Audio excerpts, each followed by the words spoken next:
you know. Watching a lot of Netflix, man. Fuck. I watched so much Netflix the last 6 months, Netflix stopped giving me suggestions. Like, fuck it, man, you watched everything. And like, you know, Netflix is cool, but like, I like some of the original programming. I like the Squid Game was good. And then I watched that show Made, that was good. I like that show Made because they lived in a trailer and they broke up. I was like, ooh. I can relate to this shit.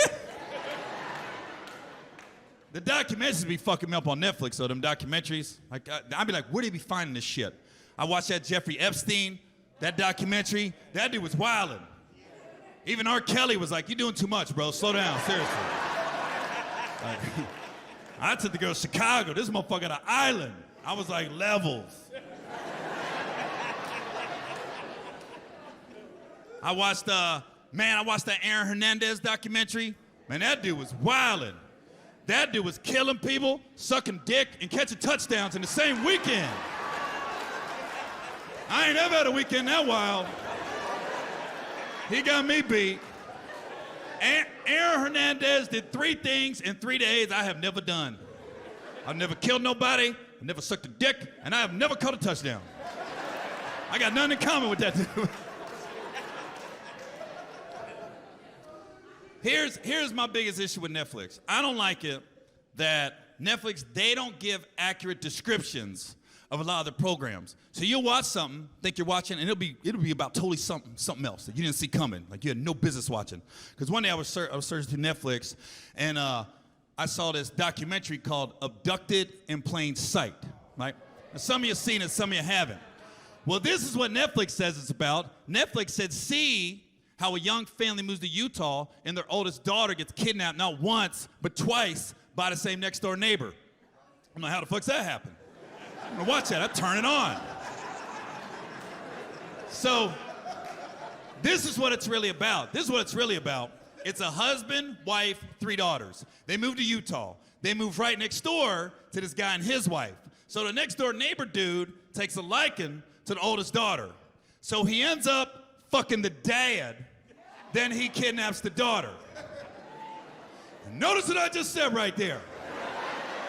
The dad fucked the dad. You gotta put that in the description. How you leave that shit out? That changed the whole goddamn documentary for me personally. Gets worse. So the dad fucks the dad, kidnaps the daughter. Then they catch him with the daughter. He says, yeah, go ahead and turn me in. Go ahead and press charges. If you do, I'm telling everybody your dad's a homosexual. Family don't want that shit getting out. They don't press charges. So he gets to move right next door again. Then he ends up fucking the mom. Then he kidnaps the daughter again. And the whole time I'm watching this shit, I'm going, God damn it. I know black people are going, that's some white people shit right there. That would never happen to no black family. Fuck you, that's Utah white. That's a different type of white. I'm not taking it L from a whole race on that one. What makes the documentary even more disturbing is the dad is the narrator. It ain't somebody else telling the story. Now the dad's going into detail how he fucked the neighbor dude. And listen, you don't see this twist coming at all, because the documentary's about an hour and a half long. It's about 30 minutes in for this twist to happen. So at 30 minutes in, it's moving along like a regular kidnapping documentary. So at this point, I'm not really paying attention. I'm on my phone, I'm texting people, I'm more listening than watching, right? And all of a sudden, the dad, in the middle of the TV on his recliner, and he just starts talking. Well, so Bill came over and he asked me to go for a ride in his car. So I got in his car and we went for a ride.